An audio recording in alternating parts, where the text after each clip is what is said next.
بسم اللہ الرحمن الرحیم۔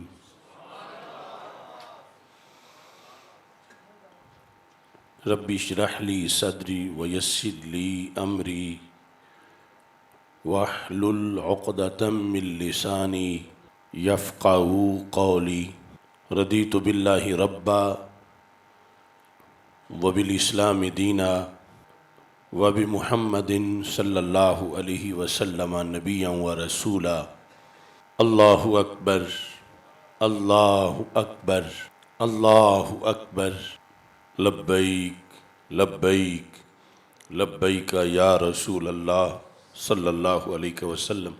الحمدللہ رب العالمین والصلاة والسلام علی خاتم النبیین سید الرسل وخاتم المعصومین وعلی آلہ واصحابہ اجمعین۔ اما بعد فاعوذ باللہ من الشیطان الرجیم۔ بسم اللہ الرحمن الرحیم۔ ولا تحسبن الذین قتلوا فی سبیل اللہ امواتا بل احیاء عند ربهم یرزقون۔ صدق اللہ العظیم وصدق رسولہ النبی الکریم الامین۔ ان اللہ وملائکتہ یصلون علی النبی یا ایہا الذین آمنوا صلوا علیہ وسلموا تسلیما۔ الصلاۃ والسلام علیک یا سیدی یا رسول اللہ وعلی آلک واصحابک یا سیدی یا حبیب اللہ۔ الصلاۃ والسلام علیک یا سیدی یا خاتم النبیین وعلی آلک واصحابک یا سیدی یا خاتم المعصومین۔ مولایا صلی وسلم دائما ابدا علی حبیبک خیر الخلق کلہم، منزہ عن شریک فی محاسنہ فجوہر الحسن فیہ غیر منقسم۔ محمد تاج رسل اللہ قاطبۃ، محمد صادق الاقوال والکلم، محمد ذکرہ روح لانفسنا، محمد شکرہ فرد علی الامم۔ رب صلی وسلم دائما ابدا علی حبیبک خیر الخلق کلہم۔ خدایا بحق بنی فاطمہ کہ بر قول ایماں کنی خاتمہ، اگر دعوتم رد کنی ور قبول، منو دست و دامان آل رسول صلی اللہ علیہ وسلم۔ اللہ تبارک و تعالی جل جلالہ وعم نوالہ واتم برہانہ وعظم شانہ وجل ذکرہ وعز اسمہ کی حمد و ثنا، اور حضور سرور کائنات مفخر موجودات زینت بزم کائنات دستگیر جہاں غم گسار زماں سید سروراں حامی بے کساں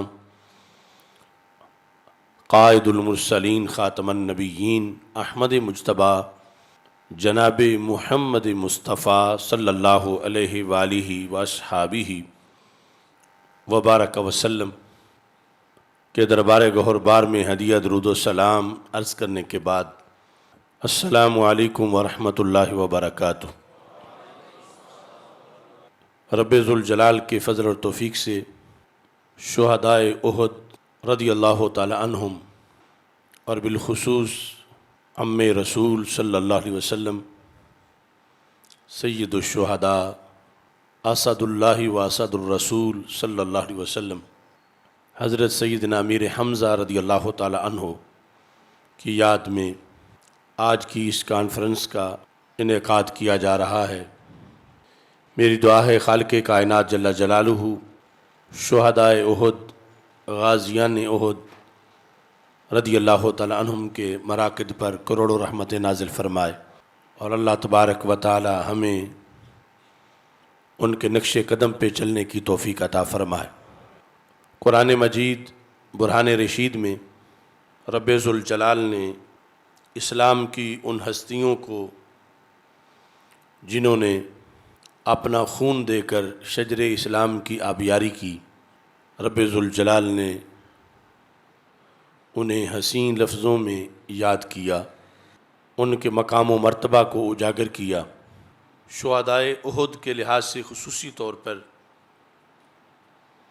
سورہ آل عمران میں کئی آیات کے اندر ذکر کیا گیا، اور آیت نمبر 159 میں اللہ تعالیٰ فرماتا ہے وَلَا تَحْسَبَنَّ الَّذِينَ قُتِلُوا فِي سَبِيلِ اللَّهِ أَمْوَاتًا، کہ جن لوگوں کو اللہ کے رستے میں شہید کیا گیا تم ہرگز انہیں مردہ خیال بھی نہ کرنا، بل احیاء، بلکہ وہ تو زندہ ہیں، عند ربہم یرزقون، انہیں اپنے رب کے پاس رزق دیا جاتا ہے۔ اور ساتھ ہی خالق کائنات فرماتا ہے فارحین، وہ بڑے خوش ہیں، بما آتاہم اللہ من فضلی، اس پر جو رب نے انہیں اپنا فضل عطا کیا ہے، وَيَسْتَبْشِرُونَ، اور وہ خوشیاں منا رہے ہیں، بِالَّذِينَ لَمْ يَلْحَقُوا بِهِمْ مِنْ خَلْفِهِمْ، اپنے پچھلوں کی جو ابھی ان سے لاحق نہیں ہوئے، اللہ خوف علیہم ولا هم يحزنون، کہ انہیں نہ کچھ اندیشہ ہے اور نہ ہی انہیں کچھ غم ہے۔ اس آیت کریمہ کے شان نزول کے لحاظ سے حدیث شریف میں موجود ہے کہ رسول اکرم نور مجسم شفیع معظم صلی اللہ علیہ وسلم نے ارشاد فرمایا، جس کو حضرت عبداللہ بن عباس رضی اللہ تعالیٰ عنہ روایت کرتے ہیں، لما اصیب اخوانکم باحد، رسول پاک صلی اللہ علیہ وسلم ارشاد فرماتے ہیں کہ جب اے صحابہ تمہارے بھائی احد میں شہید ہوئے، جعل اللہ ارواحہم فی اجواف طیر خضر، تو اللہ نے ان کی روحیں سبز پرندوں میں ڈال دیں، تارد انہار الجنہ، جو کہ جنت کی نہروں پہ وارد ہوتے ہیں وہ سبز پرندے، وَتَأْكُلُ مِن ثِمَارِهَا، اور وہ جنت کے پھل کھاتے ہیں، وَتَأْوِي إِلَىٰ قَنَادِيلٍ مِّن ذَهَبٍ مُعَلَّقَةٍ فِي ظِلِّ الْعَرْشِ، عرش کے سائے میں جو سونے کے قندیل لٹکے ہوئے ہیں وہاں جا کر وہ پرندے بیٹھ جاتے ہیں۔ یہ شہدائے احد کے لحاظ سے رسول پاک صلی اللہ علیہ وسلم نے خصوصی طور پر بیان کیا۔ سنن ابی داؤد کتاب الجہاد میں حدیث نمبر 2520 میں یہ الفاظ موجود ہیں۔ اور پھر نبی اکرم صلی اللہ علیہ وسلم ارشاد فرماتے ہیں کہ جب یہ عجیب و غریب بندوبست ان کے لیے جنت میں شہداء نے دیکھے تو انہیں یہ خیال آیا کہ کاش کہ اب ہمارا پچھلوں سے رابطہ ہو، ہم انہیں بتائے کہ رب کے رستے میں شہید ہونے میں موج کتنی ہے، فائدہ کتنا ہے اور کیا کچھ ملتا ہے۔ یہ شہداء کو خیال بار بار آ رہا تھا کہ اب ہم واپس جا نہیں سکتے، کاش کہ ہمارا جانا ہو۔ تو ہم ایک تو کفار کی غلط فہمیاں دور کریں، وہ سمجھتے ہیں کہ جنہیں مسلمانوں میں سے ہم نے قتل کر دیا وہ لٹ گئے، ختم ہو گئے، تو ہم ان کو بتائیں کہ ہم تو بڑا عروج پا گئے ہیں، اور ایسے ہی جو بالخصوص ہمارے بھائی پیچھے رہ گئے ہیں وہ ہمارے بارے میں تشویش ان کو ہوگی کہ ہم ان سے جدا ہو گئے ہیں، ہمارا خون بہہ گیا ہے۔ اگرچہ شہادت کے منصب پر ان کا یقین ہے، لیکن یہ جو کچھ ہمیں ملا ہے جنت میں پہنچ کر، یہ تو ان کو نہیں پتا کہ شہید کو اس طرح کی کیا کیا چیزیں ملتی ہیں۔ کاش کہ کوئی ایسا ذریعہ بنے کہ ہم پچھلوں کو اس پر مطلع کر سکیں۔ تو نبی اکرم نور مجسم شفیع معظم صلی اللہ علیہ وسلم ارشاد فرماتے ہیں قالو، اب یہ نبوت ہے کہ اس جہان اور اس جہان کی ساری جو صورتحال ہے اس کو ملا کے سرکار نے امت کے سامنے پیش کر دیا۔ یعنی صحابہ جو زندہ ہیں سامنے بیٹھے ہوئے تھے، انہیں فرمایا کہ لما اصیب اخوانکم، جب تمہارے بھائی شہید ہوئے، تم اور وہ اکٹھے گئے تھے جہاد کے لیے، وہ شہید ہو گئے، جب تمہارے بھائی شہید ہوئے آگے ان کے لیے یہ اہتمام تھا، اب وہ عالم برزخ میں جنت میں انہیں بار بار اس چیز کی تمنا ہے کہ کاش کہ جو کچھ ہمیں ملا ہم پچھلوں کو بھی بتائیں۔ اب یہ سرکار کا سینہ ہے کہ جس پر یہ سارے راز منکشف ہیں کہ اہل جنت جنت میں کیا سوچ رہے ہیں، شہداء کی روحیں جو عرش کے نیچے سونے کے قندیلوں میں ہیں، اور وہ شہداء جو ایسے پرندوں میں ان کی روحیں ڈالی گئیں جو سبز پرندے ہیں اور جنت کے پھل کھاتے ہیں، جنت کی نہروں پہ وارد ہوتے ہیں، وہ یہ چاہتے ہیں کہ کاش کوئی ایسا طریقہ بنے ہم پچھلوں کو بھی بتائیں تاکہ ہمارے بھائیوں کا کہیں نقصان نہ ہو، انہیں بھی یہ عروج ملے ہمارے والا۔ رسول پاک صلی اللہ علیہ وسلم ارشاد فرماتے ہیں قالو، وہ یہ کہتے ہیں، یعنی شہید یہ کہتے ہیں، من یبلغ اخواننا عنا، کون ہے وہ جو ہمارے بھائیوں کو ہماری طرف سے ہمارے حالات بتائے، جو ابھی ظاہری حیات میں زندہ ہیں۔ من یبلغ اخواننا عنا، ہمارے بھائیوں کو عنا، ہمارے بارے میں معلومات دے کہ ہم کتنی عظیم نعمتوں میں ہیں، کیا اللہ نے کرم کیا ہے، عرش کے نیچے معلق قندیلوں میں ہم آ بیٹھتے ہیں، جنت کا پھل کھاتے ہیں اور جنت کی نہروں پہ وارد ہوتے ہیں۔ من یبلغ اخواننا عنا، کون ہے جو ہماری اس کیفیت پر پچھلوں کو مطلع کرے؟ کیا کیفیت؟ اننا احیاء فی الجنہ، کہ ہم جنت میں زندہ ہیں۔ یہ ان کا اپنا بیان ہے کہ اس چیز پر ہم چاہتے ہیں کہ پچھلوں کو پتہ چلے۔ اننا احیاء فی الجنہ، کہ ہم جنت میں زندہ ہیں۔ نرزق، اور ہمیں رزق دیا جا رہا ہے۔ ہم یہ چاہتے ہیں کہ کوئی پچھلوں کو بتائے۔ کیوں بتائے؟ کہتے ہیں تاکہ پچھلوں کو وقت جہاد آگے بڑھنے کا شوق ہو، ان میں سے کوئی سست نہ پڑے اور وہ سمجھے کہ یہ راستہ ترقی کا راستہ ہے، اگرچہ بظاہر موت آ جاتی ہے، خون بہہ جاتا ہے، مگر اس میں ملتا بہت کچھ ہے۔ ہم نے تو اب جب شہید ہوئے تھے اس وقت آنکھوں سے نہیں دیکھا ہوا تھا سب کچھ جو بعد میں ملا ہے، تو ہم چاہتے ہیں کہ کوئی پچھلوں کو جا کے بتائے۔ کون بتائے؟ یہ ان کے ہاں بار بار سوال جنم لے رہا تھا جس کا وہ اظہار کر رہے تھے۔ من یبلغ اخواننا عنا، ہمارے بارے میں ہمارے پچھلوں کو کون بتائے؟ تو جب انہوں نے یہ آپس میں بار بار اصرار کیا، سرکار فرماتے ہیں قال اللہ، اللہ نے فرمایا انا ابلغہم عنکم، تمہارے حالات تمہارے پچھلوں کو میں بتا دیتا ہوں، کہ تمہیں یہ ہے کہ پچھلوں کو پتہ چلنا چاہیے کہ شہادت میں نقصان نہیں، شہادت میں عظمت ہے، جہاد میں عظمت ہے، اللہ کے راستے میں شہید ہو جائیں تو اس میں بہت اونچا مقام ملتا ہے۔ جو کچھ تم نے آنکھوں سے دیکھ لیا، اللہ فرماتا انا ابلغہم، میں ان کو پہنچا دیتا ہوں تمہاری بات۔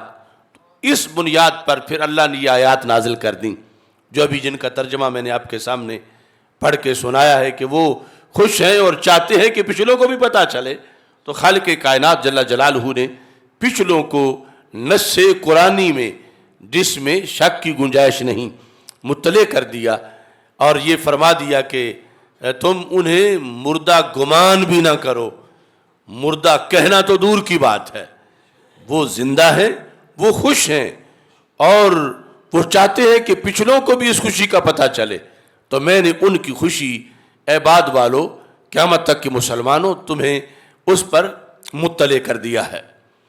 تو احد کے میدان میں شہداء میں جنہیں سید الشہداء کا لقب زبان رسالت سے ملا وہ حضرت سیدنا امیر حمزہ رضی اللہ تعالیٰ عنہ ہے.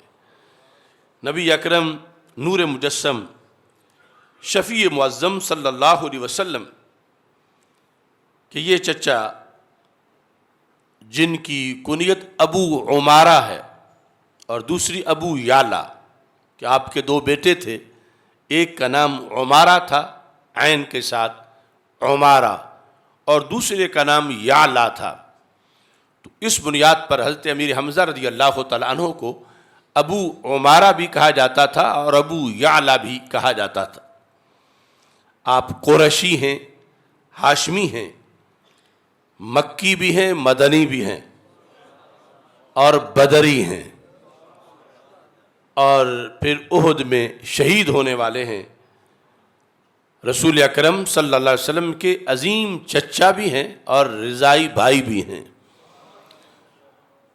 نبی اکرم نور مجسم شفیع معظم صلی اللہ علیہ وسلم نے حضرت امیر حمزہ رضی اللہ تعالی عنہ آپ کے القاب خود بیان کیے. ایک حدیث شریف جو حضرت جابر رضی اللہ تعالی عنہ روایت کرتے ہیں، کہتے ہیں کہ نبی اکرم صلی اللہ علیہ وسلم نے ارشاد فرمایا سید الشہداء حمزہ بن عبد المطلب، کہ سارے شہیدوں کے سردار حضرت سیدنا حمزہ بن عبد المطلب رضی اللہ تعالی عنہ ہیں. ہمارے آقا صلی اللہ علیہ وسلم کی ایک دوسری حدیث ہے، سرکار ارشاد فرماتے ہیں سید الشہداء حمزہ ورجل قام الی امام جائر فامرہ ونہاہ فقتلہ. فرمایا سید الشہداء حضرت امیر حمزہ رضی اللہ تعالیٰ عنہ ہیں اور آپ کے بعد قیامت تک اپنے اپنے عہد میں بھی شہیدوں کی سرداری کچھ لوگوں کو مل سکتی ہے. کس کو؟ فرمایا اگر مسلمانوں پر کوئی جابر حکمران مسلط ہو جائے، اس کے مقابلے میں جو کلمہ حق بلند کرے اور کلمہ حق کی پاداش میں اس کو قتل کر دیا جائے، تو سرکار فرماتے ہیں یہ بندہ بھی سید الشہداء ہے. اپنے عہد میں کہ جس نے جابر سلطان کے مقابلے میں کلمہ حق بلند کیا اور اس کے نتیجے میں اسے قتل کر دیا گیا، رسول پاک صلی اللہ علیہ وسلم نے اس کے بارے میں بھی یہ الفاظ جو ہیں وہ جزوی طور پر اس کے عہد کے لحاظ سے استعمال فرمائے ہیں. سیدنا امیر حمزہ رضی اللہ تعالیٰ عنہ کی ساری ہسٹری اول سے آخر تک عشق رسول صلی اللہ علیہ وسلم سے عبارت. کان حمزہ تو یقاتل بین یدی رسول اللہ صلی اللہ علیہ وسلم بے سیفین، چچا ہو کے سرکار کے آگے کھڑے ہو کے دو تلواروں سے بیک وقت جو لڑتے تھے انہیں حضرت حمزہ کہا جاتا ہے. یقاتل بین یدی رسول اللہ صلی اللہ علیہ وسلم، یعنی سرکار کے آگے، سرکار کے تحفظ میں کھڑے ہو کر بے سیفین، یعنی دونوں ہاتھ اتنی مہارت تھی کہ کہ دونوں ہاتھ بیک وقت تلوار چلاتے تھے. وَيَقُولُ، اور تلوار جب چلا رہے ہوتے تھے تو کہتے تھے انا اسد اللہ، میں اللہ کا شیر ہوں۔ اور رسول اکرم نور مجسم شفیع معظم صلی اللہ علیہ وسلم نے اس وقت یہ ارشاد فرمایا، مستدرک للحاکم میں حدیث نمبر 4932 ہے، کہ جب حضرت امیر حمزہ رضی اللہ تعالیٰ عنہ اسی وفا شعری میں شہید ہو گئے تو آپ کے جسد پاک کے پاس ہمارے آقا صلی اللہ علیہ وسلم کھڑے تھے اور فرمایا لن اصاب بمثلی کا ابدا، آج تک مجھ پر اتنی بڑی مصیبت نہیں آئی جتنی چچا جان کی شہادت کے موقع پہ مجھ پہ آئی۔ لن اصاب بمثلی کا ابدا، کوئی غم فراق کا ایسا نہیں تھا جیسا آج مجھے محسوس ہوا۔ اور پھر آپ نے بطور خاص حضرت سیدہ فاطمہ رضی اللہ تعالی عنہا اور حضرت صفیہ رضی اللہ تعالی عنہا دونوں کو یہ ارشاد فرمایا، یعنی اس غم کی گھڑی میں دلاسا دینے کے لیے جو نگاہ نبوت ہی ان لفظوں سے دلاسا اور زبان رسالت ہی دے سکتی ہے، مستقبل کو دیکھ کر، حالات کو دیکھ کر آپ نے ان دونوں عظیم ہستیوں کو فرمایا ابشرا، اے فاطمہ اور اے صفیہ رضی اللہ تعالی عنکما، دونوں خوش ہو جاؤ۔ جو نہایت غمزدہ تھیں اس گھڑی میں فرمایا دونوں خوش ہو جاؤ، اتانی جبریل علیہ السلام، ابھی میرے پاس جبریل آئے ہیں، اتانی جبریل علیہ السلام فاخبرانی، جبریل علیہ السلام میرے پاس آئے ہیں اور انہوں نے مجھے خبر دی ہے ان حمزہ مکتوب فی اہل السماوات حمزہ بن عبد المطلب اسد اللہ و اسد رسولہ صلی اللہ علیہ وسلم، کہ جبریل مجھے بتا کے گئے ہیں کہ آسمانوں پر حضرت امیر حمزہ کے بورڈ لگے ہوئے ہیں، آسمانوں پہ لکھا ہوا ہے فی اہل السماوات، اہل السماوات کے ہاں، یعنی جو فرشتے ہیں آسمانوں میں ان کے پاس جو تحریریں ہیں، جو بورڈ ہیں، ان پر کیا لکھا ہے کہ حمزہ بن عبد المطلب اسد اللہ و اسد رسولہ، اللہ کے بھی شیر ہیں اور اللہ کے رسول کے بھی شیر ہیں، یعنی حضرت حمزہ رضی اللہ تعالیٰ عنہ اللہ کے بھی شیر ہیں اور اللہ کے رسول صلی اللہ علیہ وسلم کے بھی شیر ہیں۔ وہ پہلا جو تھا لقب جس میں حضرت حمزہ ذکر کرتے تھے کہ میں اللہ کا شیر ہوں، تو یہاں پر اللہ کا شیر اور اللہ کے رسول کا شیر، اسد اللہ و اسد الرسول صلی اللہ علیہ وسلم، یعنی دو نسبتوں کی بنیاد پر شیر ہونے کا جو شرف ہے آپ کو حاصل ہوا، اور اس کا تذکرہ رسول پاک صلی اللہ علیہ وسلم نے یعنی اس حدیث کو بیان کرتے ہوئے اس غم کی گھڑی میں یہ واضح کر دیا حضرت فاطمہ رضی اللہ تعالی عنہا کے لیے اور حضرت صفیہ رضی اللہ تعالی عنہا کے لیے کہ حضرت حمزہ اللہ کے بھی شیر ہیں اور اللہ کے رسول صلی اللہ علیہ وسلم کے بھی شیر ہیں، نبی اکرم صلی اللہ علیہ وسلم کے چچا بھی ہیں، صحابی بھی ہیں، اور ساتھ یہ شرف جو ہے وہ حاصل ہے کہ انہیں اسد اللہ و اسد الرسول صلی اللہ علیہ وسلم کہہ کر ذکر کیا جاتا ہے۔ آپ کا یہ شہادت تک کا جو سلسلہ اس میں جس طرح کے میں نے عرض کیا کہ ساری سیرت آپ کی عشق رسول صلی اللہ علیہ وسلم سے عبارت ہے، اس میں بطور خاص آپ کے ایمان لانے کے لحاظ سے جو حدیث کی کتابوں میں تذکرہ ہے، یہاں پر مستدرک للحاکم کے اندر یہ لفظ موجود ہیں جن میں حضرت امیر حمزہ رضی اللہ تعالی عنہ نے جب کلمہ پڑھا تو ابو جہل نے کہا ما نراک یا حمزہ الا سباتا، کہ حمزہ میں آپ کو دیکھ رہا ہوں کہ آپ معاذ اللہ صابی بن گئے ہیں، یعنی آپ نے دین چھوڑ دیا ہے، دوسرے لفظوں میں یعنی بے دین ہو گئے ہیں معاذ اللہ۔ سرکار کا کلمہ پڑھنے کی وجہ سے یہ ابو جہل نے آپ کے بارے میں یہ لفظ بولے۔ تو حضرت امیر حمزہ رضی اللہ تعالیٰ عنہ نے کہا وما یمنعنی وقد استبان لی ذلک منہ، میرے سامنے حق واضح ہو چکا ہے اور مجھے اب حضرت محمد مصطفیٰ صلی اللہ علیہ وسلم کی غلامی سے کوئی روک نہیں سکتا۔ اور ساتھ یہ کہا انا اشہد انہ رسول اللہ، میں یہ گواہی دیتا ہوں کہ حضرت محمد مصطفیٰ صلی اللہ علیہ وسلم اللہ کے رسول صلی اللہ علیہ وسلم ہے۔ اور ساتھ یہ کہا وَأَنَّ الَّذِي يَقُولُ حَقٌّ، اور حضرت محمد مصطفیٰ صلی اللہ علیہ وسلم جو فرماتے ہیں وہ حق ہے۔ اور ساتھ ہی یہ بھی اعلان کیا فَوَاللَّهِ لَا أَنْزِعُ، خدا کی قسم میں کبھی بھی آپ کی غلامی سے دستبردار نہیں ہوں گا، میں نے جو غلامی قبول کر لی اسی پر میں آخری سانس تک قائم رہوں گا۔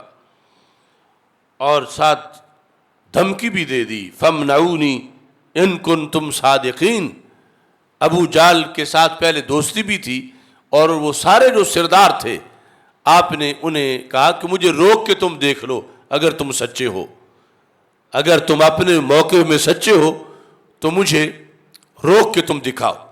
اس مرتبے پہ پہنچنے سے پہلے حضرت امیر حمزہ رضی اللہ تعالیٰ عنہ کو ایک بہت بڑے امتحان سے گزرنا پڑا، اور وہ امتحان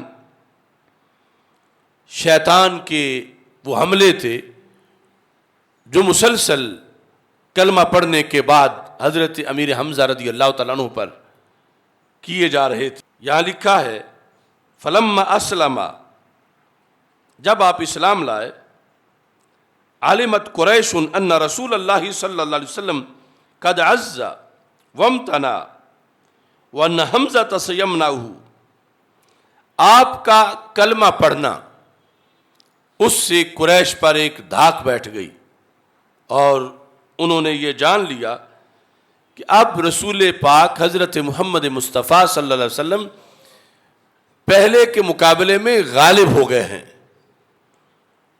اور یہ کہ اگر کوئی بھی اب آپ کی طرف میلی آنکھ سے دیکھے گا تو حضرت حمزہ بھرپور طریقے سے دفاع کریں گے۔ فَكَفُّوا عَن بَعْضِ مَا كَانُوا يَتَنَاوَلُونَهُ وَيَنَالُونَ مِنْهُ، تو بہت سی شرارتیں جو پہلے وہ کرتے تھے ان شرارتوں سے وہ باز آ گئے کہ اب اس دھڑے میں حضرت حمزہ رضی اللہ تعالی عنہ بھی موجود ہیں۔ جب یہ صورتحال گزر رہی تھی، حضرت امیر حمزہ رضی اللہ تعالیٰ عنہ جب ابتدائی مرحلے میں تھے، جب ابو جہل کے ساتھ آپ کا تصادم ہوا، شکار پر گئے تھے، واپس آئے تو پتہ چلا کہ ابو جہل نے رسول پاک صلی اللہ علیہ وسلم کی توہین کی ہے، اور آپ سیدھے وہاں پہنچے جہاں وہ بیٹھا تھا، اور جالتے ہی کمان اس کے سر پہ مارے اور اپنے مسلمان ہونے کا اعلان کیا۔ جب واپس لوٹے تو اس حدیث میں جو موجود ہے راجع حمزہ الی بیتی فاتاہ الشیطان، جب گھر آئے تو آپ کے پاس شیطان آیا، فقال انت سید قریش، کہا کہ حمزہ تم تو قریش کے سردار ہو،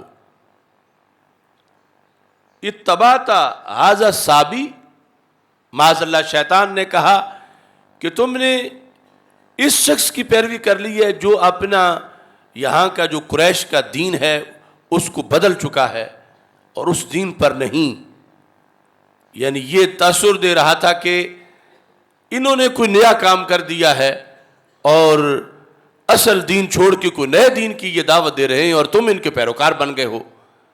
جب شیطان نے آپ پر یہ حملہ کیا، کہا ترکت دین آبائے کا تم نے تو اپنے آبا کا دین چھوڑ دیا. للموت خیر لک مما صنعت. شیطان نے کہا اس سے تم مر جاتے تو اچھا تھا. اب شیطان تو شیطان ہے اور اس کے اتنے نفسیاتی اور تابڑ توڑ حملے. للموت خیر لک مما صنعت. جو کچھ تم نے کیا کہ حضرت محمد صلی اللہ علیہ وسلم کا کلمہ پڑھ لیا، موت اس سے بہتر ہے تمہارے لیے کلمہ پڑھنے سے، معاذ اللہ. تو حضرت امیر حمزہ رضی اللہ تعالیٰ عنہ خود بیان کرتے ہیں کہ اتنی بار بار مزاحمت کی گئی شیطان کی طرف سے، اور پھر شیطان تو حدیث شریف میں بندے کے خون میں شامل ہو جاتا ہے، اور انسان کے بدن میں جہاں تک خون جاتا ہے وہاں شیطان بھی جا سکتا ہے، اور اس کی طرف سے مسلسل وسوسے ڈالے جا رہے تھے. تو حضرت امیر حمزہ رضی اللہ تعالیٰ عنہ کہتے ہیں میں نے بالآخر اللہ سے یہ درخواست کی، جس طرح بندہ اللہ سے گہرے سوز کے ساتھ دعا کرتا ہے، دعا کی. دعا کیا تھی؟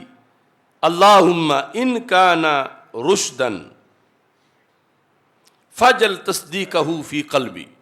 یہ جو کچھ میں نے کیا ہے اگر تو یہ ہدایت ہے تو پھر میرے دل کے اندر اس کی تصدیق ڈال دے.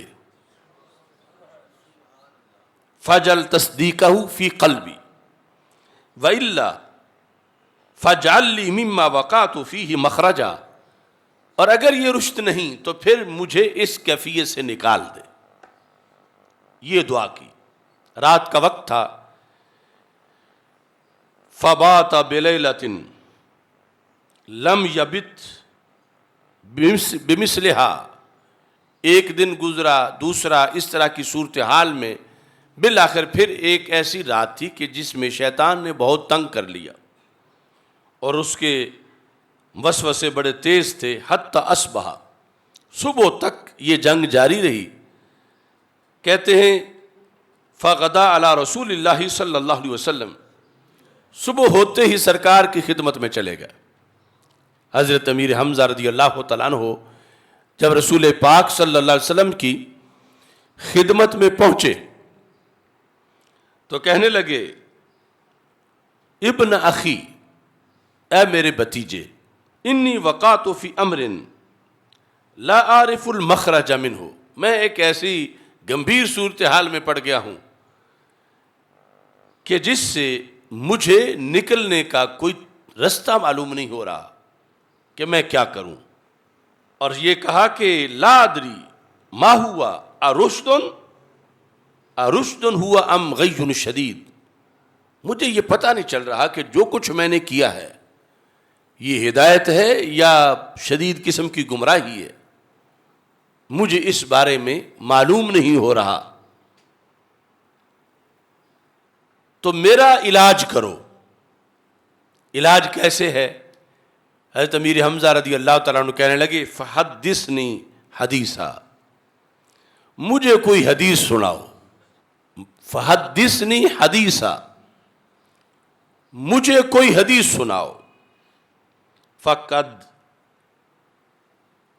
میں ایسی صورتحال کے اندر شوق رکھتا ہوں کہ آپ کچھ بولو تو مجھے سرور ملے گا، سکون ملے گا، اور میں شیطان کے حملوں کے بعد جس گو مگو کی کیفیت میں ہوں اس سے نکل آؤں گا. کہتے ہیں یبن اخی، میرے بھتیجے آپ مجھے واعظ کریں. فاقبل رسول اللہ صلی اللہ علیہ وسلم، تو نبی اکرم صلی اللہ علیہ وسلم نے حضرت امیر حمزہ رضی اللہ تعالیٰ عنہ کی طرف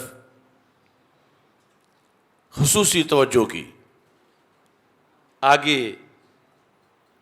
4 چیزوں کا ذکر ہے جس سے حضرت امیر حمزہ کو وہ پھر عشق ملا کہ 2 تلواریں لے کر سرکار کے سامنے آخری سانس تک موجود رہے. فذکرہ، نبی اکرم صلی اللہ علیہ وسلم نے انہیں تذکیر کی. وَوَعَظَهُ، واعظ فرمایا. وَخَوَّفَهُ، اور آخرت کے عذاب سے ڈرایا، وبشرہ، اور جنت کے انعامات جو مومن کو ملتے ہیں اور جو بطور خاص انہیں ملنے والے تھے اس پر مستقیم ہونے کی وجہ سے، اس کی بشارت دی۔ تو حضرت امیر حمزہ کہتے ہیں فَأَلْقَ اللَّهُ فِي نَفْسِهِ الْإِيمَانِ، پس رب نے میرے دل میں ایمان ڈال دیا۔ فَأَلْقَ اللَّهُ فِي نَفْسِهِ الْإِيمَانِ، اب کہتے ہیں میں نے یہ 4 مرحلے جب گزرے تو میں نے کہا اشہد، میں یہ گواہی دیتا ہوں، انک لصادق شہادت المصدق، میں یہ گواہی دیتا ہوں کہ آپ سچے ہیں، اور میری گواہی مصدق کی گواہی ہے، جو کسی کی تصدیق کرے۔ تو میں آپ کے رسول ہونے کی تصدیق کرتا ہوں، اور ساتھ یہ اعلان کیا فَأَظْهِرْ يَبْنَ أَخِي دِينَكَ، کہا یہ اب میری تجویز ہے کہ میرے بھتیجے اب اپنے دین کا اظہار کر دو، یعنی برسریام، کیونکہ پہلے ابھی نمازیں یا عبادات جو بھی تھی وہ گھر تھی، اس کے بعد پھر علی اعلان سلسلہ شروع ہوا، اور حضرت امیر حمزہ رضی اللہ تعالی عنہ بھی ان اہم شخصیات میں سے ہیں جنہوں نے اظہار کی تجویز خود دی کہ ہر جگہ برسریام برسر پیکار ہمیں اس دین کا پیغام دینا چاہیے اور اس کی دعوت کے لیے جانا چاہیے۔ اس کے بعد حضرت امیر حمزہ رضی اللہ تعالی عنہ نے یہ لفظ بولے، یعنی کتنا بڑا انقلاب تھا، اور وہ شیطان کے حملوں کے جواب میں کس قدر پختگی آ چکی تھی۔ آپ فرماتے ہیں فَوَاللَّهِ مَا أُحِبُّ أَنَّ لِي مَا أَلْمَعَتِ الشَّمْسُ وَإِنِّي عَلَى دِينِ الْأَوَّلِ، قسم اٹھا کے کہا، روئے زمین پر جب سورج طلوع ہوتا ہے، جس چیز پر اس کی کرنیں پڑتی ہیں، وہ ساری کائنات اگر کوئی مجھے گفٹ کرے، مجھے دے کر کہے کہ یہ سب کچھ تمہارا ہے اور حمزہ پھر پہلے دین پہ چلے جاؤ، تو کہتے ہیں میں یہ سب کچھ مسترد کر دوں گا اور در حبیب سے کبھی بھی واپس نہیں جاؤں گا۔ یہ الفاظ حضرت امیر حمزہ رضی اللہ تعالی عنہ کے تاریخی الفاظ ہیں، یعنی سورج کے طلوع ہونے کے بعد کائنات کی کتنی چیزیں ہیں، کتنی کھیتیاں ہیں، کتنے جانور ہیں، کتنے خزائن ہیں، کیا کچھ مال و اسباب ہے کہ جس پر سورج کی روشنی پڑتی ہے۔ فرمایا یہ سب کچھ دے کر مجھے کوئی کہے کہ یہ لے لو اور پھر پہلے دین پہ چلے جاؤ، تو کہا کہ میرے حبیب صلی اللہ علیہ وسلم میں یہ سب کچھ لے کر میں پہلے دین پہ ان چیزوں کو قبول کر کے پہلے دین کی طرف اب کبھی نہیں جاؤں گا۔ تم مل گئے تو دولت کونین مل گئی، اٹھتے نہیں ہیں ہاتھ میرے اس دعا کے بعد۔ پھر یہ کہاں وہ صورتحال کہ جب یہ کہا کہ مجھے ادراک نہیں کہ جو کچھ میرے سامنے ہے یہ ہدایت ہے یا یہ کچھ اور ہے، اور اب اس انداز میں آپ نے اس چیز کا اعلان کیا۔ یہ وجہ ہے کہ آپ کے کلمہ پڑھنے پر پھر اسلام کو ایک غلبہ ملا، اور نبی اکرم نور مجسم شفیع معظم صلی اللہ علیہ وسلم کے چچا جان کے اس کردار کی بنیاد پر دین متین کو مزید ترقی ملی، عظمت ملی، اور اسلام جو ہے وہ ہر طرف پھیلتا چلا گیا۔ یہ جو منصب شہادت کے لحاظ سے بالخصوص شہدائے احد جن کا ہم تذکرہ کر رہے ہیں، یہاں پر المختار من مناقب الاخیار، اس کی جلد نمبر 1 میں حضرت جابر بن عبداللہ رضی اللہ تعالیٰ عنہ کا یہ فرمان ذکر ہے، جو صحابی رسول صلی اللہ علیہ وسلم ہے۔ بہت سے جو ماخذ ہیں جن میں حضرت امیر حمزہ رضی اللہ تعالیٰ عنہ کا تذکرہ ہے، ان میں سے بطور خاص انہوں نے اس چیز کو ذکر کیا۔ کہتے ہیں لما اراد معاویہ رضی اللہ تعالیٰ عنہ ان یجری عینہ التی باحد،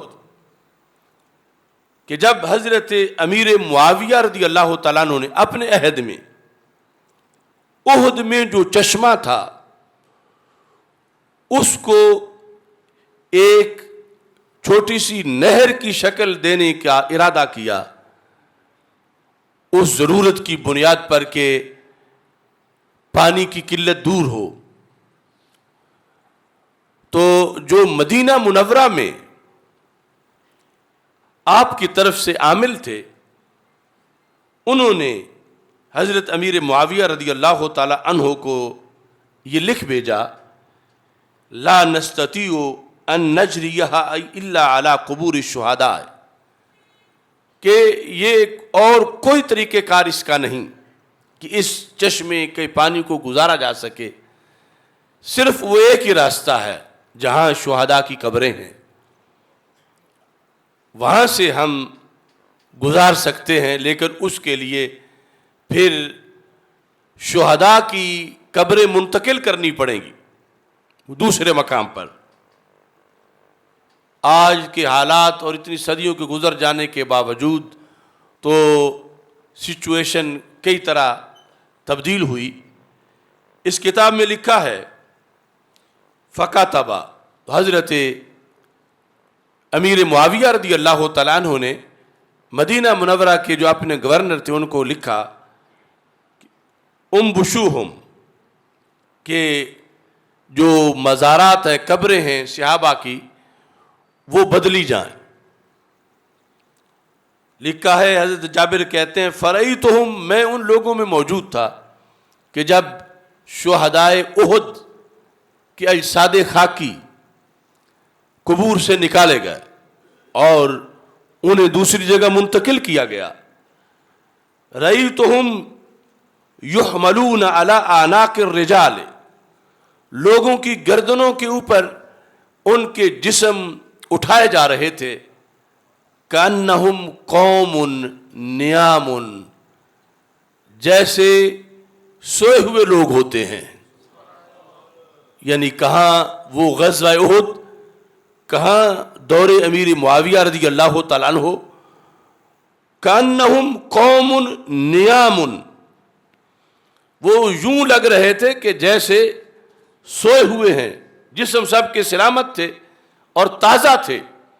اور اگلا جملہ پھر انہوں نے یہ لکھا، کہتے ہیں وَأَصَابَتِ الْمِسْحَاتِ طَرْفَ رِجْلِ حَمْزَةَ فَانْبَعَثَ دَمًا رضی اللہ تعالی عنہ، یعنی وہ تبدیل کرتے ہوئے جگہ جو آلہ تھا جس کے ساتھ کھدائی کر رہے تھے، اس کی نوک حضرت امیر حمزہ رضی اللہ تعالیٰ عنہ کے قدم کو لگی۔ کہتے ہیں فم باسا دما، تو اس قدم سے خون بہنا شروع ہو گیا۔ ان شہداء کے اپنے اپنے درجات ہیں، اپنے اپنے مقامات ہیں، اور اللہ تبارک و تعالی انہیں جو مراتب دیتا ہے اس کے لحاظ سے تو فرما دیا کہ تم ان کو مردہ گمان بھی نہ کرو، اور دوسری جگہ کا وَلَا تَقُولُوا لِمَن يُقْتَلُ فِي سَبِيلِ اللَّهِ أَمْوَاتٌ، اور بل احیاء وَلَٰكِن لَا تَشْعُرُونَ، شعور نہیں کہ ادھر پہلی حدیث میں آیا کہ ان کی روحیں سبز پرندوں کے اندر ہیں، عرش کے نیچے سونے کے قندیلوں میں وہ پرندے جا بیٹھتے ہیں، اور ادھر جب اجساد ان کے منتقل ہوئے تو کأنہم قوم نیام، جیسے سوئے ہوئے لوگ ہوتے ہیں۔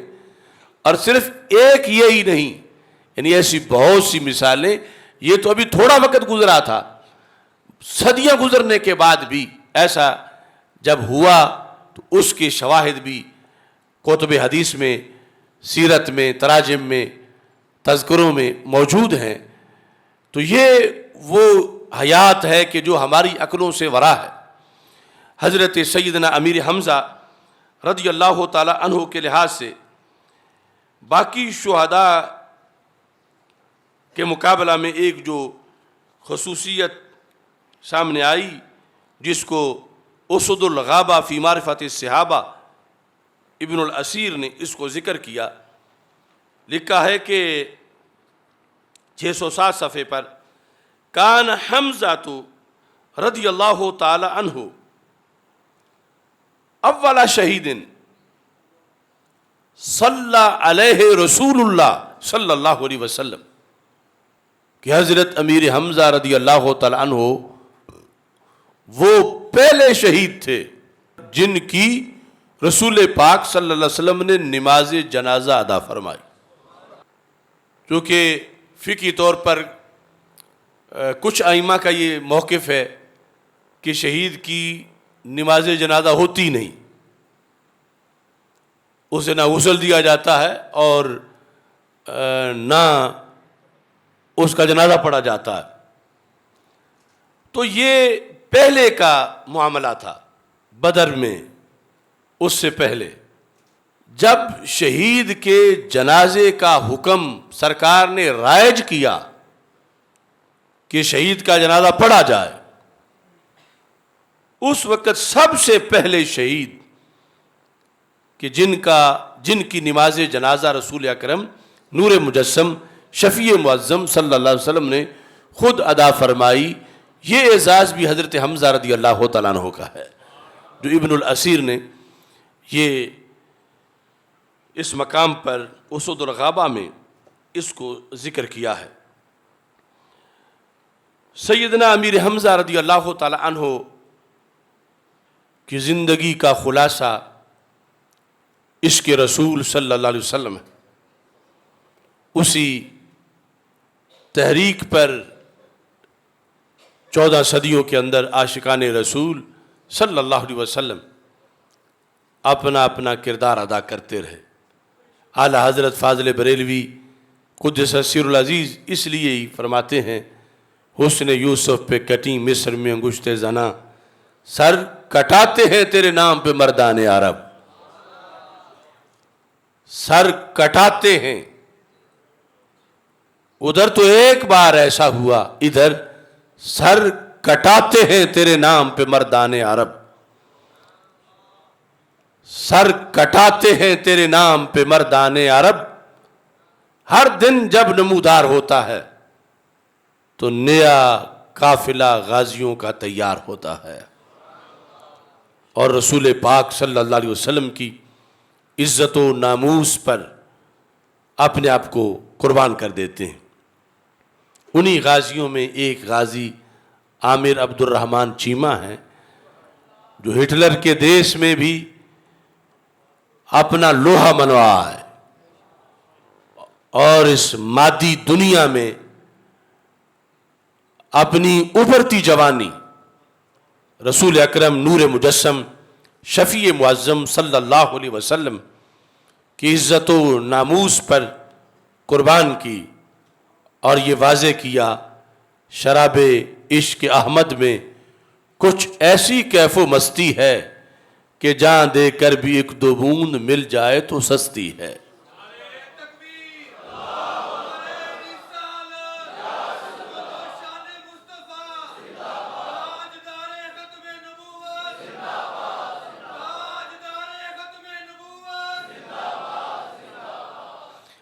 آج اس موقع پر مجدد دین و ملت امام اہل سنت اعلی حضرت امام احمد رضا خان فاضل بریلوی قدس سر العزیز کے یوم ولادت کے لحاظ سے بھی خراج تحسین پیش کرنا چاہتا ہوں کہ وہ امام کہ جنہوں نے جو قرون اولیٰ کے مسلمانوں کے عقائد و نظریات تھے، اور ان سے پہلے کے جتنے مجددین تھے، مجتہدین تھے، اولیاء کرام تھے، ائمہ تھے، ان سب کے عقیدے کو جنہوں نے اپنے علم اور قلم سے محفوظ کیا، اس ہستی کو امام احمد رضا بریلوی کہا جاتا ہے۔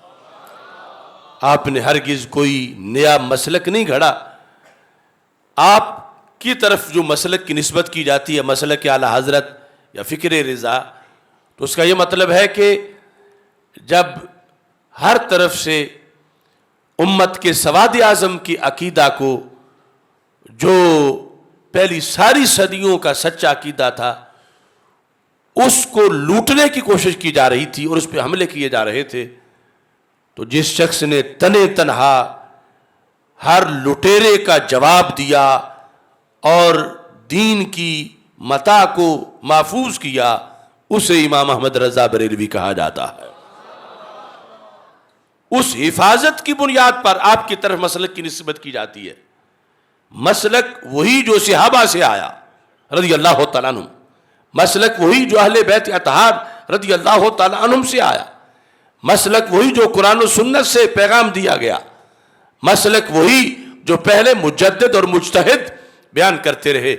لیکن وہ خاص موقع بر صغیر پاک و ہند میں جب مسلک پہ، اس مسلک پہ جو ان سارے اکابرین کا مسلک تھا، اس پہ جب مشکل وقت آیا تو جس نے ہر چور ڈاکو لٹیرے کے مقابلے میں سینہ تان کے کھڑے ہو کر دین کا ایک ایک لفظ محفوظ کیا، پھر اس کی طرف مسلک کی نسبت کر دی جاتی ہے، اسی شروع سے آنے والے مسلک کی۔ تو اعلی حضرت فاضل بریلوی رحمۃ اللہ علیہ کے یوم ولادت کے موقع پر میں وہ اشعار آپ کے سامنے پڑھ رہا ہوں جو کوٹ لکھپت جیل میں اعلی حضرت کے لحاظ سے میں نے لکھے۔ احمد رضا نے ہر سو سکے بٹھا دیے ہیں، احمد رضا نے ہر سو سکے بٹھا دیے ہیں، دین محمدی کے گلشن کھلا دیے ہیں، توحید کے حقائق ایسے بیاں کیے ہیں، شرک جلی کے سارے فتنے مٹا دیے ہیں۔ شان نبی صلی اللہ علیہ وسلم، شان نبی میں لکھ کے وہ دل ربا ہدایق بخشش، شان نبی میں لکھ کے وہ دل ربا ہدایق، عشق نبی کے ہر سو بوٹے لگا دیے ہیں۔ ضرب دلیل میں وہ شدت کا زلزلہ تھا، ضرب دلیل میں وہ شدت کا زلزلہ تھا، رفض و خروج والے خیبر گرا دیے ہیں۔ فکر رضا نے اب بھی ظلمت کو چیر کر تفضیلی ناسبی کے چہرے دکھا دیے ہیں۔ ان کا قلم ہے خنجر خونخوار برقبار، ان کا قلم ہے خنجر خونخوار برقبار، ہر بدی کے فوراً چھکے چھڑا دیے ہیں۔ کتنے ہیں کر رہے تھے علم و فضل پہ ناز، کتنے ہیں کر رہے تھے علم و فضل پہ ناز، علم رضا نے آ کے جاہل بتا دیے ہیں۔ آصف نکھر گئی ہے فیض رضا کی بات، آصف نکھر گئی ہے فیض رضا کی بات، ہر سمت روشنی کے مشعل جلا دیے ہیں۔ احمد رضا نے ہر سو سکے بٹھا دیے ہیں، دین محمدی کے گلشن کھلا دیے ہیں۔ اعلی حضرت رحمۃ اللہ علیہ کے اور دیگر اکابرین کے جو احسانات ہیں، ان میں سے ایک سب سے بڑا احسان ملت کے عقیدے کا تحفظ ہے، اور اس سلسلہ میں سارے مجتہدین، سارے مجددین، سارے علماء ربانی، سارے اولیاء کرام، ان کا بڑا احسان ہے۔ مگر یہ جو ہمارے قریب کا زمانہ ہے، بالخصوص بر صغیر پاک و ہند میں جن دو ہستیوں کا لکھا ہوا مستند طریقے سے تفصیل کے ساتھ عقیدے کے باب میں ہمیں ملا، وہ ایک ہیں حضرت مجدد الفیسانی شیخ احمد سرہندی فاروقی قدس سر العزیز، اور دوسرے ہیں اعلیٰ حضرت مجدد دین و ملت حضرت امام احمد رضا خان فاضل بریلوی قدس سر العزیز، اور باقی سارے حضرات اکابرین اہل سنت آفتاب و مہتاب ہیں، لیکن کھرے کھوٹے میں امتیاز کرنے میں جن کے قلم بہت کچھ ہمیں دے کے گئے چیک کرنے کے لیے اپنے آپ کو اوروں کو، ان دو ہستیوں کا بڑا احسان ہے اہل سنت و جماعت پر۔ حالات حاضرہ میں ایک اہم پیغام میں دینا چاہتا ہوں۔ افسوس کہ اہل سنت و جماعت اس وقت ایک بہت بڑے حادثے کا شکار ہو چکے ہیں۔ وہ حادثہ یہ ہے کہ بہت سی گدیوں کے سجادہ نشین، بہت سے علماء، بہت سے لیڈر محسوس طریقے سے یا غیر محسوس طریقے سے رفض کو قبول کر چکے ہیں، اگرچہ وہ مانے یا نہ مانے، بلکہ یہ ہمیشہ دستور رہا ہے کہ روافض نے اہل سنت کو خارجی ہونے کا طعنہ دیا، اور اہل سنت میں سے جو ان کے ہتھے چڑھ گئے انہوں نے اصلی اہل سنت شو کیا۔ یہ ان حوالوں سے کتابیں بھری ہوئی ہیں، صدیوں میں ایسا ہوتا رہا، اور آج پھر وہ تاریخ دہرائی جا رہی۔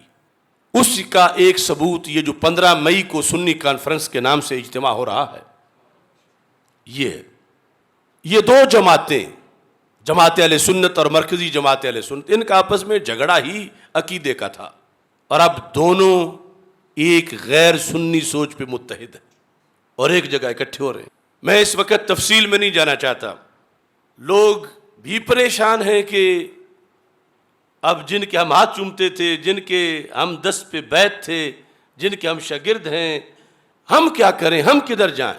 تو اس سلسلہ کے اندر میں لوگوں کی تشفی کے لیے یہ پیغام دینا چاہتا ہوں، اور اس لیے بھی کہ کل جب یہ یعنی 15 کو کانفرنس ہوگی تو جس طرح دنیا کہہ رہی ہے ہر طرف کہ یہ لوگ بدل گئے ہیں، پہلے یہ تھے، یہ ان کی یو ٹرن ہیں، یہ ان کی پہلی تقریریں ہیں، یہ ان کی اب تقریریں ہیں، اور میں بھی کہتا ہوں بدل گئے ہیں، بلکہ اس کہنے پر مجھے بہت سی سزائیں بھگتنی پڑی ہیں۔ وہ جب سارے اکٹھے ہوں گے تو وہ کہیں گے یہ بدل گیا ہے، یہ ایسا ہے، یہ ویسا ہے۔ کوئی کہے گا ہمیں کسی سے سنیت کے سرٹیفکیٹ لینے کی کوئی ضرورت نہیں، یہ کون ہوتے ہیں ہمیں رافضی کہنے والے۔ کوئی کہے گا یہ تو ابھی پیدا ہی نہیں ہوا تھا، ہم اس وقت کے سنی ہیں۔ کوئی یہ کہے گا اگر ہم سنی نہیں تو پھر سنی کوئی بھی نہیں۔ اس طرح کی تقریریں ہوں گی، تو قبل اس کے کہ یہ وقت آئے، نہ میری بات نہ ان کی بات، اعلیٰ حضرت امام احمد رضا بریلوی سے پوچھ لیتے ہیں کون بدلا ہے۔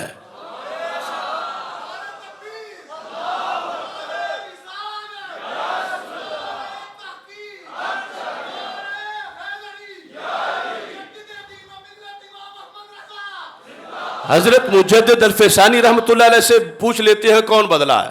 میں صرف 2 حوالے پیش کر رہا ہوں، اس کے مطابق وہاں اکٹھے ہونے والوں میں سے نصف سے زائد کا بدلے ہوئے ہونا ثابت ہوگا، نصف سے زائد۔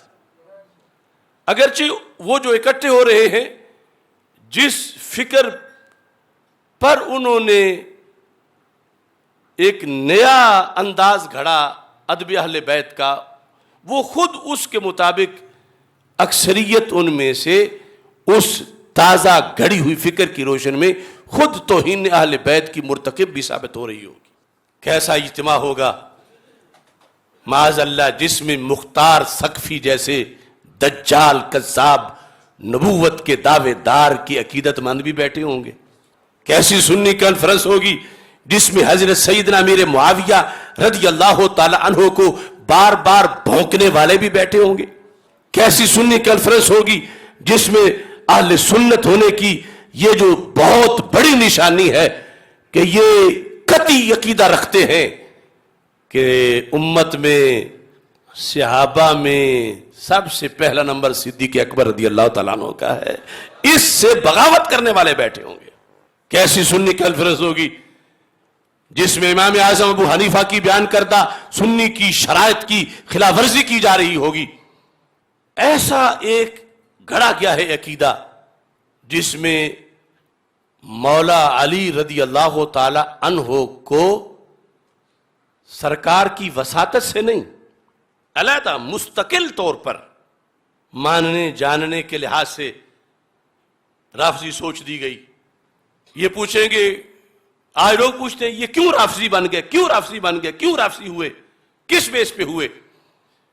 اور یہ ہے کہ چھوٹے چھوٹے جو فروعی اختلافات ہیں وہ بڑے بڑے اماموں سے لوگوں کے ہوتے رہتے ہیں، لیکن عقیدے کا اختلاف معاف نہیں۔ تو اعلیٰ حضرت فاضل بریلوی کی یہ جو مستند ہے اس میں عقیدہ لکھا ہے ایک، میں وہ عقیدہ پیش کر رہا ہوں اور سارے اہل سنت عوام کو کہہ رہا ہوں کہ یہ ہے اہل سنت کا عقیدہ، اور وہاں اکٹھے ہونے والوں کی سینکڑوں تقریریں اس اعلیٰ حضرت کے لکھے ہوئے سے بغاوت پر ہیں، اور وہ دعویٰ کریں گے کہ ہم جانتے فکر رضا کو۔ تو میں کہتا ہوں یہ جو صفحہ میں بتا رہا ہوں، کون ہے مرد حق جو وہاں سٹیج پہ پڑھ کے اعلیٰ حضرت کا نام لے کے وہاں ٹیسٹ لے ان کا کہ جو اس پہ یقین رکھتا وہ تو سٹیج پہ بیٹھے، وہ سنی ہے، اور جو اس کا باغی ہے وہ سٹیج سے اتر جائے۔ میرے فتوے پر نہیں، جس امام کے نام پہ چندے لیے، مدارس بنائے، عزتیں لی، اور جن کو فکر رضا کہہ کر، اپنا پیشوا کہہ کر آج بھی سارے دھندے چلا رہے ہیں، اب وقت آنے پہ دین کتابوں میں بند، کتابیں الماریوں میں بند، اور یہ خود گامے شاہ کی طرف چل پڑے۔ یہ مستند کتاب کا نام ہے، یہ معتقد پر حاشیہ ہے مستند امام احمد رضا بریلوی رحمۃ اللہ علیہ کا، اس کا صفحہ نمبر 187 ہے۔ اس کے صفحہ نمبر 187 میں کئی فاصلے لے کر اے گرفتار ابو بکر و علی تو چے دانی سر حق کے غافلی، یہ 5-6 لائنیں سنی عقیدے کا خلاصہ ہے۔ اور یہ لوگ وہاں جو میزبان ہیں اور جو بڑے بڑے وہاں پر کر رہے ہیں کانفرنس، وہ سب اس کے باغی ہیں، میری بات نہیں۔ وہ کہیں یہ بدل گیا، میں کہوں وہ بدل گئے، یہ پڑھ کے کوئی سنائے تو پتہ چلے گا کون بدلا ہے، کوئی کس نے راہ حق چھوڑا ہے۔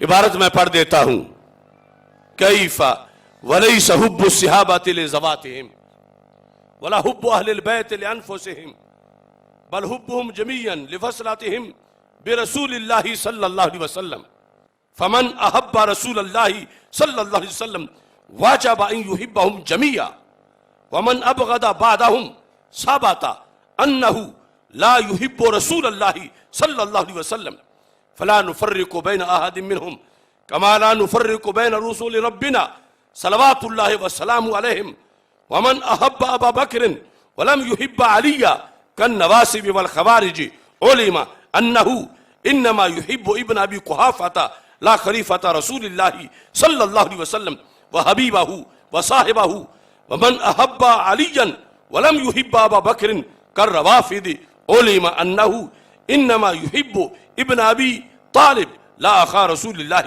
صلی اللہ علیہ وسلم وولیہ ونائبہ، وہذا معنی قول المولوی قدس سرہ فی المسنوی، اے گرفتار ابو بکر و علی تو چے دانی سر حق کے غافلی۔ اس کی ان لوگوں نے بغاوت اس سے کی ہے، اس کی خلاف ورزی کی ہے۔ کوئی لوگ کہتے ہیں ان کے رافضی ہونے کا ثبوت دو، یہ ثبوت ہے کہ یہ بھٹک گئے ہیں، ان کی روزانہ کی تقریریں دین کے اس اصول سے ٹکرا رہی ہیں، اور اگر نہیں تو پھر یہ پڑھ کے سنائے وہاں پہ، انہیں کیا تکلیف ہے؟ چلو کچھ تو غرق ہو گئے لیکن کچھ سلامت بھی چلے جائیں گے دھوکے میں۔ تو وہ کہیں ہم سنی ہیں اور یہ سنیوں کے امام ہیں، اور یہ سنیوں کے امام نے 14 صدیوں کا سنیوں کا عقیدہ لکھا ہے، اور یہ ہم پڑھ کے سناتے ہیں، پتہ چلے گا کھرا کون ہے کھوٹا کون ہے۔ ہم کسی کو دھکا دے کے نہیں نکال رہے، لیکن جو نکل گئے ہیں ہم کہتے ہیں جن کہو وہاں جا بیٹھو، اب سنیت کا لیبل نہ لگاؤ، اور اگر سنی کانفرنس کرنی ہے تو پہلے سنی بنو۔ اور یہ ہے المستند کا یہ صفحہ، سارے وہاں جانے والے نوٹ کریں، اس کا مطالعہ کریں اور اس کے باغیوں سے پوچھیں تم نے یہ مذہب کیوں چھوڑا، اور پھر وہاں جو کہتے ہیں نہیں کچھ نہیں ایک ہی بات ہے، یہ صفحہ پڑھ کے سنائیں، پتہ چلے گا سٹیج سے سلامت کون نیچے اترتا ہے یہ پڑھ کے۔ حالانکہ پڑھنا چاہیے نا، یہ غیروں کی کتاب نہیں، یہ اپنے امام کی کتاب ہے، اور اس میں کوئی فقہی مسئلہ کوئی فروعی نہیں، یہ اصل دین ہے کہ جس میں ذرہ بھر بھی آگے پیچھے ہونا جائز نہیں۔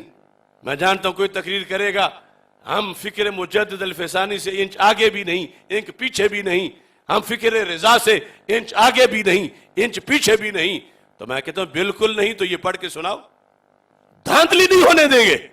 میں چھوٹا صحیح، لیکن امام احمد رضا کا ڈنڈا بہت بڑا ہے، کسی بڑے سے بڑے پیر کا بیٹا ہو ٹھیک ہے، مگر یہاں سے گزرنا ہے اس معیار سے، پھر سنی ہوگا۔ یہ نہیں کہ جب اپنے معاملات ہوں تو پھر کہو کہ وہ بھی گمراہ ہے یہ بھی گمراہ ہے، اور پھر وہ اسی طرح رہے اور پھر سینے سے لگا لو۔ کہتے ہیں نفرتیں مٹائیں گے محبتیں بڑھائیں گے، کس سے؟ روافض سے محبتیں بڑھائیں گے، روافض سے نفرتیں مٹائیں گے۔ اور یہ پہلا جملہ صرف وہ ہے لیس حب الصحابۃ لذواتہم ولا حب اہل البیت لانفسہم بل حبہم کلہم جمیعا لوصلاتہم برسول اللہ صلی اللہ علیہ وسلم۔ یہ دین ہے کیا کہ نہ صحابہ کی محبت ان کی اپنی وجہ سے ہے اور نہ اہل بیت رضی اللہ تعالیٰ عنہ کی محبت ان کی اپنی وجہ سے ہے، ان میں سے کسی کی محبت ان کی وجہ سے نہیں، ہر ایک کی محبت نسبت رسول علیہ السلام کی وجہ سے ہے۔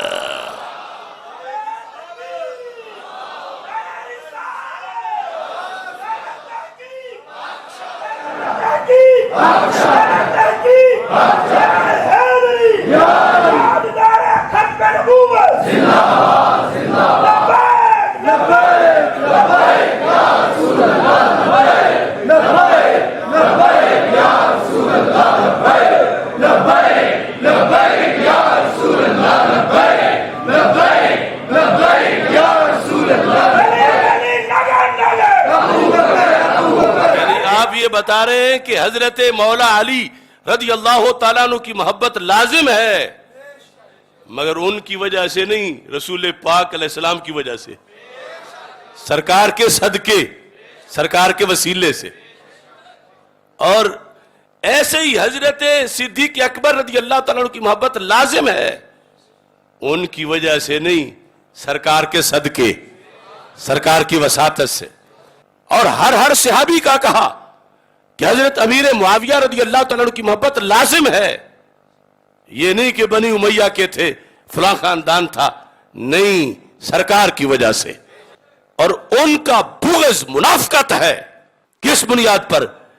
کہ ان کا بغض نبی بنتا ہے۔ حضرت مولا علی رضی اللہ تعالیٰ عنہ کا بغض تو واضح ہے کہ چونکہ ان کی محبت سرکار کی وجہ سے ہے تو بغض علی بغض نبی بنتا ہے۔ اور امام نے جو اصول بتایا، فرمایا امیر معاویہ رضی اللہ تعالیٰ عنہ کا بغض بھی بغض نبی بنتا ہے۔ دوسرا، چونکہ اس پر میں پہلے کئی پروگرام کر چکا ہوں، اس لیے اب وضاحت نہیں کر رہا، وہ پروگرام ہو جائے تو پھر میں نے کھول کے رکھ دیا کہ میرا کیا اختلاف ہے ان سے۔ یہ ہے مکتوبات امام ربانی رحمۃ اللہ علیہ، اور میں یہ ولل اعلان کہہ رہا ہوں، ان بزرگوں کا کوئی صفحہ وہ بھی نکال کے میرے خلاف بھی پیش کریں، کھلا چیلنج ہے ان کو، کھلا چیلنج ہے۔ اور یہ بھی چیلنج ہے، یہ سارے جو وہاں اکٹھے ہوں گے، کاش کہ غازی ممتاز حسین قادری کی تحریک کے وقت بھی یہ نظر آتے۔ اس وقت ہم پنڈی اسلام آباد میں اور مولانا خادم حسین صاحب ایک کے ترلے منتیں جا کے کرتے رہے۔ ایک بہت بڑی درسگاہ ہے پنڈی میں، مجھے مولانا خادم حسین صاحب نے کہا کہ آپ نے بات کرنی ہے، چلو مل کے جاتے ہیں۔ ہم لاہور سے چلے، اس وقت بڑے حساس لمحات تھے، ہم نے سارا زور ان کو لگایا کہ آپ جو ہے وہ یہاں ایک کنونشن رکھیں غازی صاحب کی یاد میں. انہوں نے ہمیں ناشتہ تو کرایا مگر کنونشن کے لحاظ سے انہوں نے کہا نہیں حالات نہیں ٹھیک. ہم نے کہا چلو جو اخراجات ہیں وہ ہم کرتے, آپ صرف ہمیں جگہ دے دیں. انہوں نے کہا نہیں ہم جگہ بھی نہیں دے سکتے. وہ تھے ریکارڈ پر سامنے, اب تو وہ ہیں جو اس بھاگے ہوئے لندن میں تھے. ان کا تو پتہ ہی نہیں تھا جب ضرورت پڑی تھی دین کو. آخر یہ بھی تو دیکھنا چاہیے. اور میں کہہ رہا ہوں یہ سارے مل کر سب جس کو یہ سمجھتے ہیں اپنا سب سے بڑا, اسے ہی تیار کر کے میرے مقابلے میں بٹھا دے کسی چینل پر. بلکہ ایک جگہ اکٹھا ہونا بھی ضروری نہیں, وہ اپنے گھر بیٹھ جائیں کہ مناظرہ ہو رہا ہے آن لائن, میں اپنے گھر بیٹھ جاتا ہوں, دودھ کا دودھ پانی کا پانی ہو جائے گا. خواہ مخواہ کی نگوسلے چلاتے پھر رہے ہیں. سب مل کر آ جائیں. میں بتاؤں گا کہ تم ہٹ گئے ہو, پھسل گئے ہو, پتہ نہیں وجہ کیا ہے, یہ میرا بتائیں. اور انہوں نے جو عقیدہ معصومیت میں دھاندلی کی تھی, ہمارا ریکارڈ دیکھو, یہ ایک دلیل نہیں لا سکے. اور ہمارے جو ہے وہ تقریباً 50 گھنٹوں سے زائد کے دلائل ان کے اوپر بوجھ بنے ہوئے ہیں کہ کسی ایک دلیل کا جواب. وہاں ایک ہمارے بڑے محترم رہے ہیں بڈھے شاہ صاحب, انہیں ابھی تک یہ پتہ نہیں چل رہا کہ تفضیلی کیا ہوتا ہے, رافضی کیا ہوتا ہے. اب آ کر وہ مکس کرنا شروع ہو گئے ہیں کہ نہیں اتنے میں تفضیلی نہیں بنتا, اتنے میں رافضی نہیں بنتا. مکتوبات شریف جلد نمبر 2 کا صفحہ نمبر 86, حصہ ششم دفتر دوم, یہ 4 لائنیں میں ان کو پیش کر رہا ہوں. کس پر؟ کہ ان 4 لائنوں سے پتہ چل رہا ہے کہ یہ جو میزبان ہیں وہاں کے اور بڑے بڑے جو گرو ہیں وہ ہٹ گئے ہیں مسلک اہل سنت سے. جو مجدد الفیصانی کے نزدیک سنی مسلک تھا اس سے ہٹ چکے ہیں. اور یہ بھی میں کہوں گا کہ کوئی مرد اور وہاں مکتوبات شریف کھول کے یہ سطریں پڑھ کے ترجمہ کر کے بتائے کیا چور ہے ان کے اندر. کیوں نہیں اپنے اکابر کی کتابیں کھولتے؟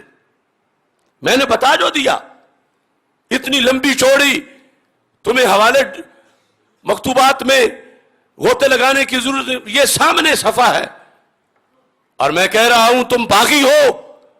میں ہزاروں دلائل تمہاری تقریروں سے دوں گا کہ تم نے بغاوت کیا ان لائنوں سے. اور یہ بھی عقیدے کی بات ہے کہ جہاں کی بغاوت یہ نہیں کہ چھوٹا سا جرم بنتا ہے, پھسل کے بندہ کفر میں جا گرتا ہے. لفظ سن لو, اور یہ بھی وہاں جانے والے پڑھیں اور پڑھ کے سنائیں اور اس پہ سب سے دستخط کرائیں کہ یہ سنی عقیدہ ہے مجدد صاحب کے نزدیک, اور جو اس پہ نہیں وہ سنی نہیں. لفظ یہ ہیں اگر کسے محبت امیر سے مراد ہے مولا علی رضی اللہ تعالیٰ عنہ.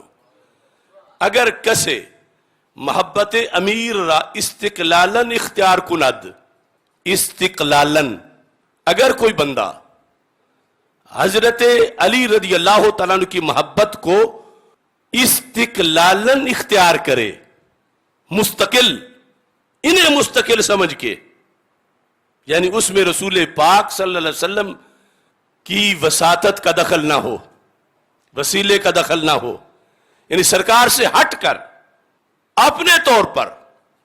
اصل میں جس طرح روافض نے کہا کہ وہ تو فرشتے سے غلطی ہو گئی تھی, نبوت تھی ان کی, اور آگے چلتے چلتے پھر وہ کئی چیزیں ان کی طرف آئیں.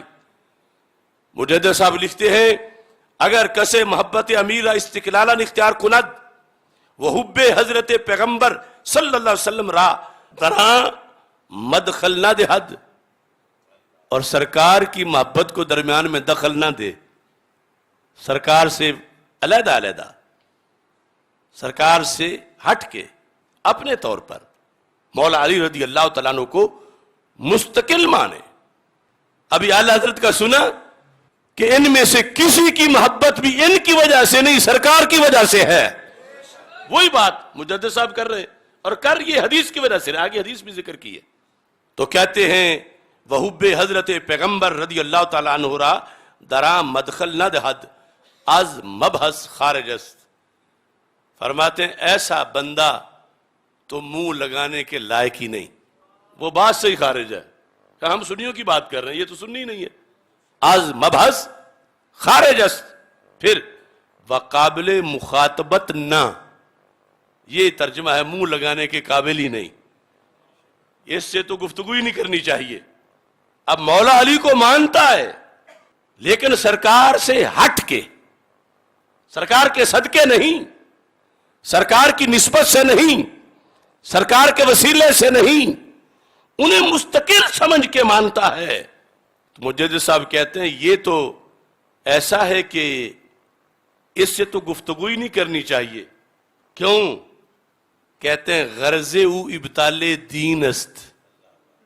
لفظوں پہ غور کرنا، کہا یہ جو یوں مولا علی رضی اللہ تعالیٰ کو مانتا ہے اس کا مقصد دین کو باطل کرنا ہے۔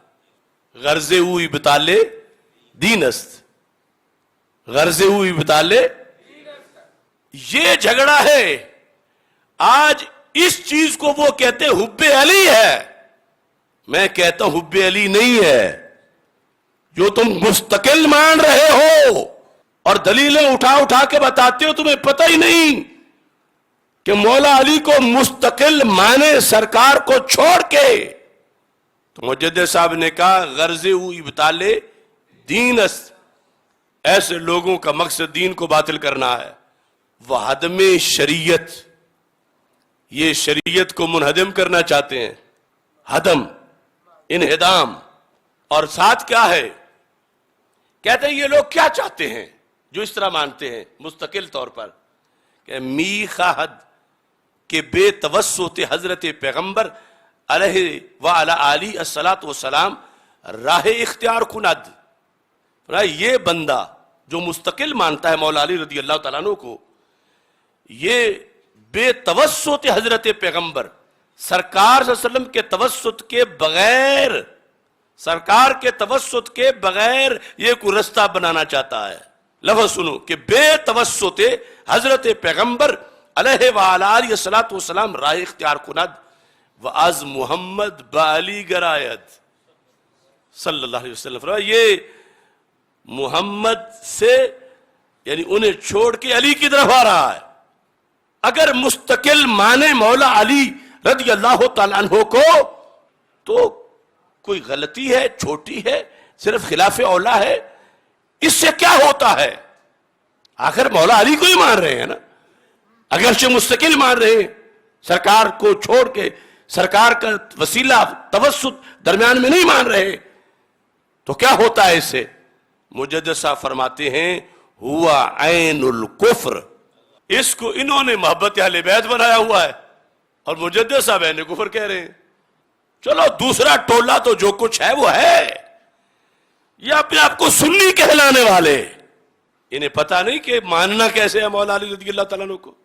ہوا عین الکفر، کہا جو مستقلاً مانتا ہے مولا علی رضی اللہ تعالیٰ عنہ کو، ہوا عین الکفر فمحض الزندقہ، یہ تو زندیق ہے بندہ جو اس طرح مانتا ہے۔ پھر چلو سرکار ناراض ہیں، شریعت ناراض ہیں، کیا مولا علی خوش ہوں گے؟ مجدد صاحب کہتے ہیں وعلی رضی اللہ تعالیٰ عنہ از و بیزار است، ایسے محبوں سے مولا علی بیزار ہیں جو انہیں سرکار کے ذریعے سے نہیں مانتے، ویسے مانتے ہیں۔ مولا علی ایسوں سے کیا ہے؟ سارے بولو، مولا علی ایسوں سے بیزار ہیں۔ وَأَذْ کردار او در آزار، اور ایسوں کے کردار سے وہ بڑی تکلیف میں ہیں کہ یہ سرکار دو عالم صلی اللہ علیہ وسلم جو اصل ہیں، جن کے صدقے جو ملا مولا علی کو ملا، سرکار کے صدقے ملا مولا علی کو، جو ملا سرکار کے۔ اب یہاں جب وہ ہچکچاہٹ محسوس کرتے ہیں بلکہ بولتے ہی نہیں، تو پتہ چلا وہ مستقلاً مان رہے ہیں۔ اور میں نے پیچھے ایک پروگرام میں وہ مولا علی رضی اللہ تعالیٰ عنہ کا قول جو روافض کی کتابوں میں لکھا ہوا ہے، انا عبد من عبید محمد صلی اللہ علیہ وسلم، میں تو محمد عربی صلی اللہ علیہ وسلم کے غلاموں میں سے ایک غلام ہوں ان کا۔ اب جو یہ صورتحال آج بنا کے لے آیا ہے قوم میں، وہ روافظ تو پہلے ہی معاذ اللہ بار بار کفر بکتے ہیں اور سرکار دو عالم صلی اللہ علیہ وسلم کو یوں بیان کرتے ہیں جیسے سرکار مولا علی کے تو فیلی ہوں، اور انہوں نے بھی وہی تقریریں یاد کر لی ہیں اور پھر کہتے ہیں ہم نے کیا کیا ہے، ہمیں کیوں رافضی کہتے ہو؟ میں نہیں کہتا، مجدد صاحب کو پڑھو، لہذا یہ پڑھ کے سنائیں وہاں پر، اگر سنی ہے تو مجدد صاحب کا یہ قول پڑھیں سنائیں، اور اس کے باغی جو وہاں بیٹھے ان کو سٹیج سے اتاریں کہ پہلے توبہ کرو پھر سنی کے سٹیج پہ آؤ، اس واسطے کہ تم نے رفض کو سنیت کہا ہوا جس کو عین الکفر کہہ رہے ہیں مجدد صاحب، تو اس بنیاد پر یہ وقت کا جہاد ہے، گالیاں لینا آسان نہیں۔ ہر بگڑے ہوئے پیر کے مرید تو مجھے گالیاں دیتے ہیں کہ باقی کوئی نہیں بولتا، اس کو کیا تکلیف ہے؟ ہر بگڑے ہوئے لیڈر کے کارکن میرے خاکے بناتے ہیں، میرے پتلے جلاتے ہیں، مجھے گالیاں دیتے ہیں، مگر یہ دنیا میں جو کچھ بھی ہے محض ایک آنکھ جھپکنے کے برابر ہے۔ آج جو کچھ بھی ہو جائے لیکن قیامت کے دن تو حق بیانی پہ انشاءاللہ صلہ ملے گا، لہذا کوئی جھگڑا نہیں ان لوگوں سے ہمارا، اور یہ مسلک ہے اور اس پر 14 صدیاں گزری ہیں، اور آج جو ہے یہ صرف اس بیس پر کہ چونکہ ہم سارے سجادہ نشین مل جائیں گے تو یہ کر کیا لے گا؟ ہم سارے مل جائیں گے کہ فلاں گدی بھی بیٹھی ہے، فلاں بھی بیٹھی ہے، فلاں بھی بیٹھی ہے، فلاں بھی بیٹھی ہے، فلاں لیڈر بیٹھا ہے، فلاں صاحبزادہ بیٹھا ہے، تو میں برملا کہہ رہا ہوں سارے بیٹھ جاؤ، میری ایک ضرب کے نیچے اکٹھے آؤ گے، اگر حق پر آتے ہو تو تمہارے جوتے بھی سر پہ رکھوں گا، اگر مسلک سے ٹکراؤ گے تو پھر ایک ضرب سے تمہارا شکار کروں گا، اور انشاءاللہ اب سمٹ کے اوپر سے یہ سب ایک طرف کے سائیڈ پہ ہو جائیں گے۔ اللہ کا فضل ہے عوام میں سنی کل بھی وہی کھڑا تھا جہاں اعلی حضرت اور مجدد صاحب نے کھڑا کیا، اور آج بھی اللہ کے فضل سے وہی کھڑے۔